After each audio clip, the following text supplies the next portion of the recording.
Bonjour, Evelyne Planchat, profileuse. Alors le profilage, qu'est-ce que c'est?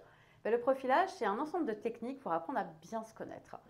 Et aujourd'hui, je vais vous parler de l'astrologie, qui est effectivement un superbe outil pour apprendre à bien se connaître. Donc j'ai bien dit astrologie, je n'ai pas dit horoscope, ça n'a absolument rien à voir.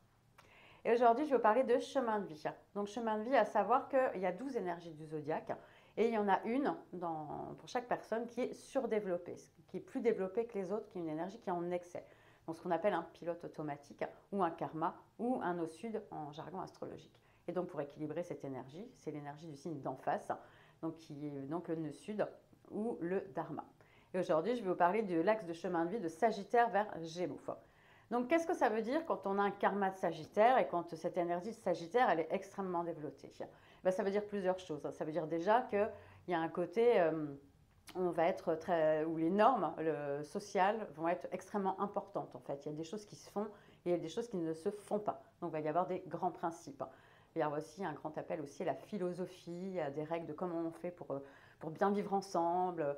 Il y a un côté aussi sachant qui est souvent très développé avec un karma de Sagittaire qui peut parfois aussi donner un côté légèrement condescendant ou avec un côté un peu je sais tout, monsieur je sais tout, ou un peu madame je sais tout, parce qu'il y a aussi une envie de transmettre, il y a une envie de transmission qui est très importante. Donc en fait, les choses sont très sérieuses là, on rigole pas. C'est un peu l'esprit du législateur, quoi. Les règles pour bien vivre ensemble, ça c'est quand même c'est quand même très important. Il y a aussi une forme de quête aussi vers un but unique en fait, avec l'emblème du Sagittaire, c'est un centaure qui tire une flèche vers le haut. Enfin, donc c'est une énergie de feu. Et donc du coup, c'est comme s'il y avait une quête aussi, une quête vers un objectif bien particulier. Et donc toute mon énergie est développée pour servir un objectif bien spécifique qui peut aussi parfois du coup donner des œillères par rapport à tout ce qu'il peut y avoir autour, puisque je suis obsédée par ce truc-là, où je suis obsédée par mes principes, où je suis obsédée par voilà, des grandes questions philosophiques. Il y a des choses bien précises qui accaparent toute mon énergie. Et si ça sort de ce droit chemin, c'est un peu tendance à coincer. Donc du coup, cette quête, du coup, à un moment donné, essouffle, surtout si l'objet de la quête disparaît. Il y a vraiment une sorte d'effondrement ou d'essoufflement. Et puis, il y a surtout un manque de légèreté, un manque de fun. Donc ça, c'est tout ce qu'il y a justement dans l'énergie d'en face, le dharma de Gémeaux. Enfin, donc l'invitation est vraiment pour rééquilibrer. Oui, c'est le Gémeaux, c'est une énergie qui invite à découvrir en fait, à découvrir, à s'intéresser à plein de choses, mais par contre dans une énergie de légèreté, de fun, voilà, il y a quelque chose de beaucoup plus souple. Je m'amuse, je découvre plein de choses, je m'intéresse à plein de choses différentes et, et, euh, et voilà, je cesse de vouloir absolument m'accrocher qu'à une seule idée, qu'à un seul but, qu'à une seule quête que je vais approfondir à fond et où là du coup je vais tout savoir et je vais transmettre et après du coup j'ai une forme d'œillère sur tout ce qui se passe autour. Enfin voilà, je sors de cet archétype-là pour m'ouvrir au monde en fait, finalement, pour m'ouvrir à la diversité, pour m'ouvrir à la nouveauté, essayer plein de choses, des choses nouvelles, des choses futiles aussi. Effectivement, ça peut être vachement sympa de juste d'aller au café, d'aller discuter avec des gens que je ne connais pas, et juste pour le plaisir de découvrir qui ils sont, même si on n'apporte pas de sujets politiques ou philosophiques, voilà, ou d'aller voir juste un film drôle, et ne pas faire que du cinéma d'auteur, voilà, par exemple. Le cinéma d'auteur, c'est super, bien évidemment, je ne dis pas le contraire.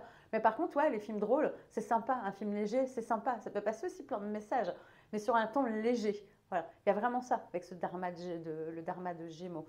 C'est c'est sortir de cette forme de rigorisme et de cette espèce d'une forme un peu d'obsession pour une quête particulière avec des grands principes et qui peuvent donner aussi un peu côté figé et puis effectivement aussi parfois un côté voilà moi je sais et les autres ne savent pas qui peut donner parfois comme je disais tout à l'heure un peu un côté de condescendant donc moi je suis au-dessus les autres sont en dessous voilà je ne suis pas n'importe qui j'ai des choses à transmettre et et voilà et du coup d'arrêter de se prendre au sérieux en fait voilà ouais j'ai sans doute plein de choses à amener mais je peux les amener sous une forme complètement autre, voilà, et beaucoup de fun, beaucoup de légèreté, sur le ton de l'humour, en m'intéressant à plein d'autres choses, et je peux sans doute amener encore beaucoup plus de choses au monde, justement, en l'amenant avec du fun et de la légèreté.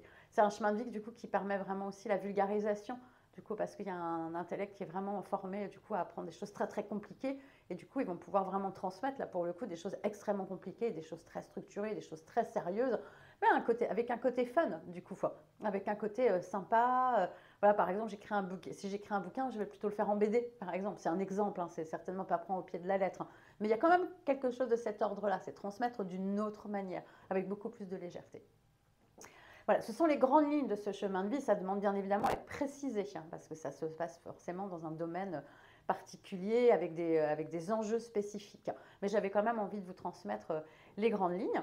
Donc si vous avez aimé cette vidéo, je vous invite à la liker, à la commenter, à la partager et surtout à vous abonner, parce que je vais faire j'ai commencé déjà toute une série de vidéos sur les chemins de vie en astrologie et je vais continuer, il y a encore, parce qu'il y a 12 chemins de vie, et j'ai fait aussi plein de vidéos sur d'autres techniques de profilage.